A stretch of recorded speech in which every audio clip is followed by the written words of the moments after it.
What if the public craves and demands that your next fight is David Benavidez? You open to doing that? Stephen A. Smith has once again sparked controversy with a powerful warning directed at Canelo Alvarez. Known for his bold and unfiltered opinions, he described the situation as more than just another fight. It is a potential turning point in Canelo's career. According to him, the looming threat is David Benavidez, a relentless and dangerous opponent who could redefine the future of the division. Smith emphasized that this matchup is not optional anymore.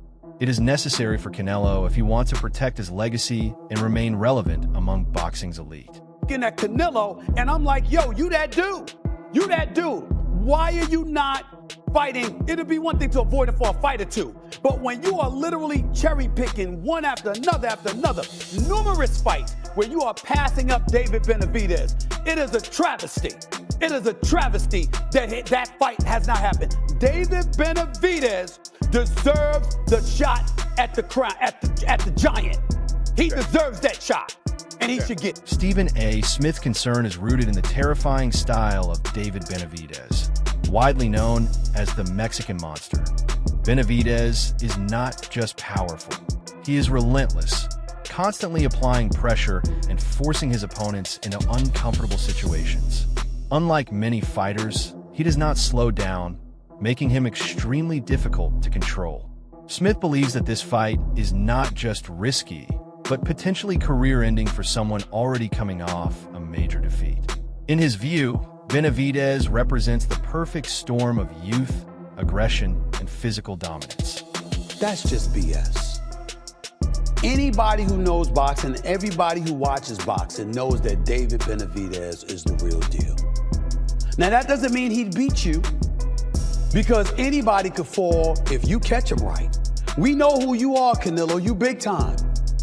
But you getting ready to fight. Mengoa, look, you are elite. You are big time. No doubt about that.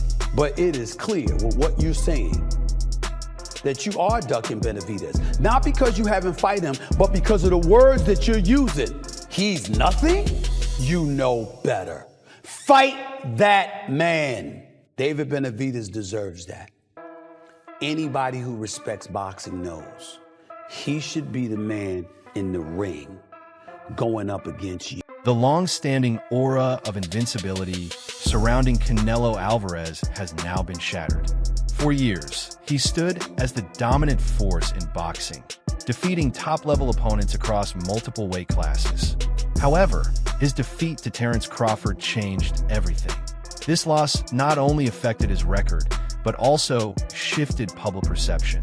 Fans and analysts now question whether he can still compete at the highest level against elite fighters with speed and tactical intelligence. Floyd. You did. You lost to Bivol. I don't care anyone says you lost to Golovkin. You lost to Terence Crawford. So you've lost to the elite. The elite. I think it shows that Canelo is the elite. Yeah. But he's not the special elite. Okay. I think we can use that word because there's elite. Because Canelo Alvarez is elite. You can be world level, but it doesn't matter. Yeah. You're fighting Canelo with different. Yeah. But then there's the special elite. Yeah. There's the very, where you look at them and you think, I'm watching something special in Canelo, but I'm watching something very special in Floyd, Golovkin, Terence Crawford, and Bivol, our guy.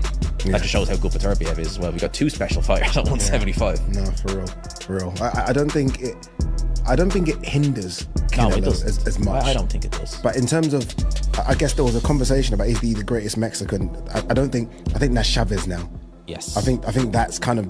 Crawford's victory did more than elevate his own legacy. It exposed key weaknesses in Canelo's style. Analysts pointed out that Canelo struggles against fighters who use movement, speed, and intelligent positioning.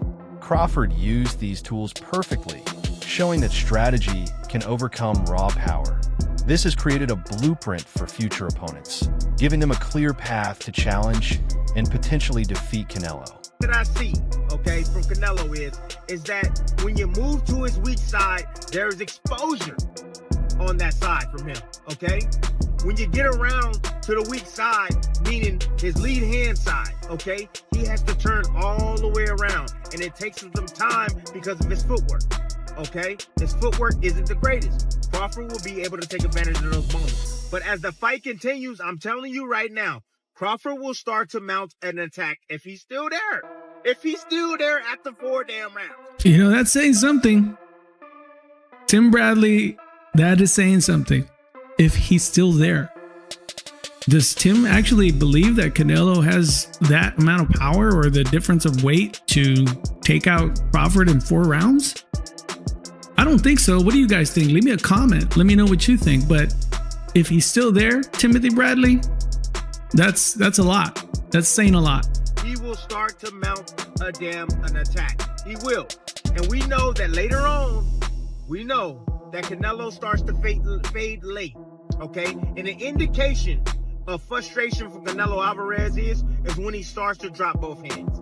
When he stops getting out of that, when he stops using that high guard. Okay? That's one indication when Canelo is like, okay, this isn't working. All right, let me try something else. Let me drop my hands. Let me see if I can get this guy to throw shots at me or something to change things up. Another indication that things are not going nowhere, if you see Canelo not well, you see Canelo sit along the ropes and he'll bite Crawford in, okay? If it ever gets to that point right there, then you know that Crawford is doing a damn good job. But for the time being, Crawford's going to have to let those damn hands go. We already know. We knew Crawford is a great fighter, and I did what I supposed to do, right? I tried for every way, and I trained really hard, and he deserved all the credit. No, I try my best tonight, and I just cannot figure out the style. Experts agree that Crawford's win was a masterclass in tactical boxing. He used angles, a precise jab, and constant movement to disrupt Canelo's rhythm. Instead of engaging in a power exchange, he controlled the pace and forced Canelo into uncomfortable situations. This approach highlighted that intelligence and discipline can neutralize even the most powerful fighters, reshaping how future opponents will approach Canelo. Makes me horny. Yeah, baby. To tell you I told you so. I told you. I predicted the Canelo Crawford fight like a goddamn fortune teller. You're the Oracle? Canelo's feet were cemented on the canvas as he was hitting air. What the fuck was that? Props to Crawford. Thank you. He came up 3 weight classes and fought a beautiful fight. Good job. What a great performance. Did you get what you was looking for? Like taking candy from a baby. My candy. He just played with Canelo, made him look silly. And before you start with your shit about Canelo being old, just know that Crawford is older. I'm too old. That's not an excuse. While the world praised Crawford, David Benavidez quietly watched as his long-standing claims were validated. Unlike Crawford, Benavidez combined speed with relentless pressure, making him a completely different kind of challenge. Where Crawford relied on finesse, Benavidez would likely rely on aggression and force. This contrast has intensified discussions about how Canelo would handle such a physically demanding opponent. I feel like you ducking Benavidez. I don't know if y'all heard, but y'all see all the money he got offered for that shit. Like, he got offered a lot of money for that fight. How much? I heard it was something like a 90-10 split. Yeah, it was like Benavidez would take $5 million and he'd get like 40 or I don't know if it was 40 or 80 million. It was something crazy though. But you turn that down and bro, 5 million to what you I'm gonna say it's 40 million, right? You taking 40 and he getting 5 and you don't want to fight him, you're fucking scared. I don't care what nobody says, like you're fucking scared. Because even if I know I'm gonna lose, if in my head I know the dude can beat me, I'm getting 50 mil for this fight. Oh, I've been on top for a long time already. I'm not getting no younger. Take the fucking fight, make it, you feel me? Fight. That's what you're doing this shit for. What the fuck are you scared of? Benavidez is widely considered one of the most dangerous fighters in the division today. His ability to throw non-stop combinations while maintaining pressure makes him extremely difficult to defeat. He does not allow his opponents time to think or recover, constantly pushing forward. This aggressive style, combined with his size and power, makes him a nightmare matchup for anyone in his weight class. Canelo, just domination. I was hurt, I ain't gonna lie, because I've been a fan of Canelo since I was a kid, so my heart, a tear almost came on my eye, I ain't gonna lie, because it felt like, that Canelo is done. But I just think he was a little off that night. I think he can, make a big comeback. But to Crawford, man, he's the greatest of this era. You got to give it to him. Greatest of this era. Nobody's ever done that before. 3-time undisputed. So you got to take your hats off to Crawford. And I was just shocked that he was able to just dismantle Canelo like that, you know, even with the size difference. That just goes to show size doesn't win fights. I'm a huge David Benavidez fan. I love Canelo as well, but I don't like the fact that Canelo has taken so long to give him a match. And I just applaud David Benavidez because he ducks no one. Watch yourself. I just applaud the fact that he ducks no one. And he's ready to fight at all times. He is the Mexican monster. Sometimes I'm wondering, is somebody going to hurt him because he's right there in front of them. He doesn't move, but he clearly shows he can take a punch and he can damn sure give one with either hand. He's got speed, he's got power, he's got boxing ability, he's got heart. And I don't know if there's a bigger fan of David Benavidez than me. I really I got a lot of love for his skill. For years, Benavidez has been the avoided fighter, a champion who deserved opportunities but was repeatedly overlooked. Despite being undefeated and holding impressive victories, he remained outside the spotlight. Many believe his physical advantages and dangerous style made him a risk that others were unwilling to take. Now, with recent developments, he is no longer being ignored. I want to whoop David Benavidez' ass. Look, I'm gonna be the first one to ever call this person out. I want to fight Benavidez. Get out of here, bro. Yeah, I want to fight Benavidez. You're crazy, dude. No. Which Benavidez? David. Jose? David. I want to fight David Benavidez. What? Yeah, bro. Mexican monster, man. They call me the boogeyman over here. You're not serious, obviously. I'm being serious. You're being serious? Yeah. You're gonna move up to. You want to move up to light heavyweight to fight David Benavidez? Yeah. You think you can still make 68? David at 168? Yeah. So that okay. Now we're starting to formulate things. So you want him to come to 68 and you'll go to 68. Yeah. I'll go 68. I'll fight him at 68. Yeah.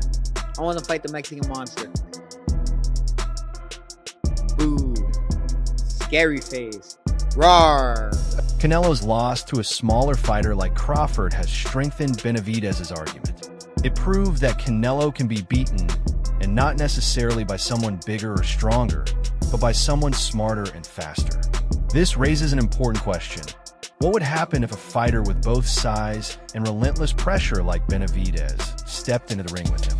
For some reason, he's hiding. You can't find him. So if somebody sees Canelo, let them know that, you know, they send him an email and you know, they give him the biggest offer of his life. So we're here waiting to see if he wants to make it happen with the person that he said that hasn't fought nobody. He has not done anything in boxing. It should be an easy fight. Why not take all that money? But I'm guessing he's going to go the easy route. He's going to probably fight Berlanga, McGregor or something like that. So, man, that's a disgrace, you know, for boxing. It's embarrassing, you know, when he said that David hasn't fought nobody and then he's going to fight Berlanga, that he got let go from Top Rank because they were losing money on him and didn't really see a big future. No one has been more vocal about this situation than Stephen A. Smith. For years, he warned that avoiding Benavidez would eventually come back to haunt Canelo. At the time, many dismissed his comments as exaggerated, but now they appear prophetic. His argument was simple. Ignoring the biggest threat in your division is always a dangerous strategy. I'm tired of missing out on these fights. And I want the boxing community, because y'all cover it more than me, you cover it better than me, because you live it and breathe it and eat it every day. Could you help a brother out? How much help can I give y'all to help put pressure on these promoters to give us the damn fights we want to see? I want Canelo versus Benavidez. I don't want Benavidez fighting Beterbiev. I want him fighting his natural weight class, super middleweight, against Saul Canelo Alvarez. That is the fight we should all be demanding. That brother has earned a shot. And I understand Canelo, the businessman. He's like, he had to go through a lot and had to fight through everybody before he got on the top of the mountain where he could dictate terms. I totally understand that, and I'm not throwing no shade on Canelo. I'm just saying, we want to see this fight, especially if Benavidez handles his business this weekend. Canelo, we deserve to see that. After Canelo's defeat, Stephen A. Smith's criticism became even harsher. He described the loss as a direct consequence of poor decision-making and overconfidence. According to him, this was not just a defeat, it was a lesson. He argued that avoiding tough fights weakens a fighter in the long run, and now the consequences are clearly visible to everyone. There are very few things that piss me off, contrary to what you would normally believe. But I love the sport of boxing. And I gotta tell you, I'm so disgusted. They're just rumors that Canelo Alvarez, Saul Canelo Alvarez, is talking about fighting the bigger Charlo this time around, Jamal Charlo, the natural 168-pounder, okay? I'm like, what about David Benavidez, the natural super middleweight, who's 28-0 with 24 knockouts, who's been begging for Canelo to get into the ring with him? It really, really ticks me. Smith's frustration reached a peak during his appearances on major platforms, where he openly criticized Canelo's career choices. His comments were not limited to boxing fans. They reached a global audience, turning the situation into a mainstream discussion. This level of exposure has increased the pressure on Canelo to respond, not just with words, but with action inside the ring. This is the stuff that's driving me crazy about boxing.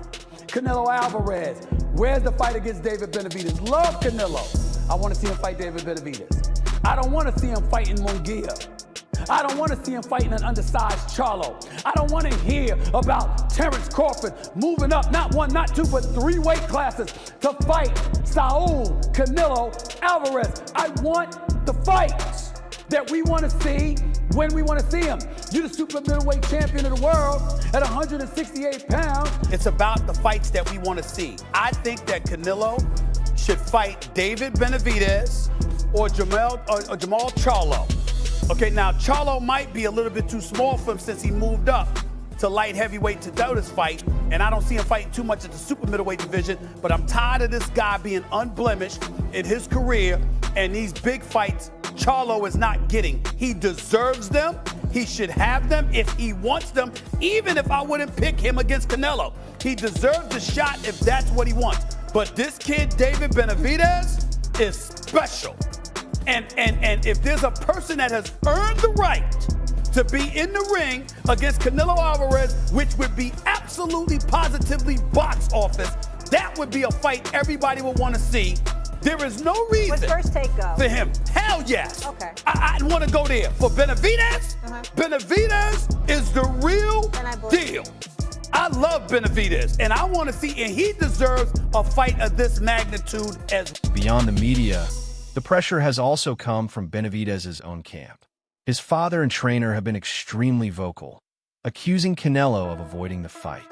These statements have added a personal and emotional element to the rivalry, turning it into more than just a professional competition. If the public craves and demands that your next fight is David Benavidez, you open to doing that? We'll see. Why not? If the money is correct, why not? I can fight him Saturday night too. Saturday night too. So you think you think you'll beat him up too? That's what you're saying? Yeah, of course. Of course, I beat that guy. If the money is the money is that correct? I fight that guy and I beat that guy the same night. I don't care. While David Benavidez has remained relatively respectful in public, his father has taken a much more aggressive stance. He openly claims that Canelo is afraid and believes his son would dominate him in a ring. This combination of respect and aggression has created a powerful narrative that continues to build momentum. You can run, but you can't hide. People want that fight. Everywhere you go, they see Canelo, they ask him about the Mexican Monster. Everywhere I go, they ask me about Canelo. They want to see that fight. So that name of David Benavidez, he's not going to be able to go to sleep until he fights David Benavidez. And that's a little thing that he just needs to take care of in order to make history. And if he doesn't do that, there's always going to be that doubt. He said, like, he came to watch me, the fight and shit. And then they're like, oh, you think he's... In my head, I'm like, what do you think Eddie Reynoso's thinking about? So are we gonna fight David Benavidez after seeing this fight? In his head, Eddie Reynoso's like, fuck no, we're not fighting him. Yeah, of course. Yeah, honestly, I don't blame Canelo. It's fucked up because there's a lot of money. It's not even about the money. It's not about the money. Yeah, but okay, 100 million, dude. You kidding me? The first step when you're a fucking warrior, bro, the only thing you think about is glory. I've never thought about money. I've been smart. I'm negotiating my shit. But it's always a prize, bro. It's always to go out there and beat Canelo, bro. I'm a legend. You know what I mean? That I'm gonna live forever in boxing as a legend. That means way more to me than any type of. Yeah, and I think that separates you too, David. And I admire that shit about you. I was like that at one point. Yeah. How much you give me? Yeah. and not to just bypass it. Shout out to Morrell as well. Yeah, shout out to Canelo's recent loss has also disrupted the entire division. The super middleweight division, once firmly under his control, is now uncertain. This shift in power has opened new opportunities for fighters like Benavidez, who are ready to step in and claim dominance. He's getting put into a corner now where he's running out of excuses. He said that the only thing I bring is 25 extra pounds, that I'm not worth nothing, but he's asking 200 million, and now he's gonna fight me in the same night. This shit's just stupid, bro. Like, you just tell the people you don't want to fight me. Do you think like his hunger is dissipated? I don't know. I can't talk to you about what his hunger is, or how his training is, or how he feels. I can only speak to you about myself, but for me, it looks like fear. It looks like fear, like he's scared of me. This uncertainty has created multiple possible paths for Benavidez. He could pursue the new champion, Crawford, or focus on finally securing a fight with Canelo. Each option carries its own risks and rewards, making his next move crucial for his career. That's a counter. That was a great counter. But at the same time, Canelo being great as he is, he was actually rolling with the shot and anticipating me coming back with a right hook. When you see him roll and then kind of roll the other way, he was anticipating me throwing another shot. It was a great shot, but it was great awareness by Canelo as well. Some analysts believe this situation could become a trap for Canelo. If Crawford decides to leave the division, the titles may become vacant, leaving only one meaningful fight in the eyes of fans: Canelo versus Benavidez. Without this fight, the division may lack a clear leader. Oh, now, David, especially in particularly in your position, the fact that, you know, let's call it pink elephant in the room. Canelo, he doesn't want to fight you. Yeah, bro, it's a little hard, you know, because obviously this is a fight that everybody wants to see. It's the biggest fight in boxing, in my opinion, right now. But it sucks when a guy, as Canelo says, that he's the king, he can do whatever he wants. He's basically holding the belt hostage. You know what I mean? Yeah, of course, king or prima donna. Yeah, basically. Canelo's contractual situation further complicates matters. With limited fights remaining on his deal, the timing for a Benavidez matchup has become critical. If it does not happen soon, the opportunity may disappear, leaving fans disappointed and questions unanswered. This is what I want, being with PBC on a diamond. I think we have a lot of fighters here, and they train me really good, and I'm happy to be here. Fans have been demanding this fight for years, especially during major boxing events. Benavidez has earned his position through victories over top opponents like Caleb Plant and Demetrius Andrade. His resume speaks for itself, making him a legitimate and deserving challenger. Boxing contracts is more of years or more of fights? Depends on the contract. Look at what Canelo is doing. We're hearing that he's signing a three fight contract with PBC. There's no time limit on those 3 fights. Okay. If he get injured in his first fight, he can still fight. He can't fight in 2 years. He can't fight under another banner because he's still got 2 fights left with PBC. Ultimately, Canelo now stands at the most critical crossroads of his career. He must decide whether to take the risk and face Benavidez or choose a safer path. However, after such a significant loss, the option of avoiding challenges may no longer be viable. This fight is no longer just about titles. It is about legacy, redemption, and proving greatness.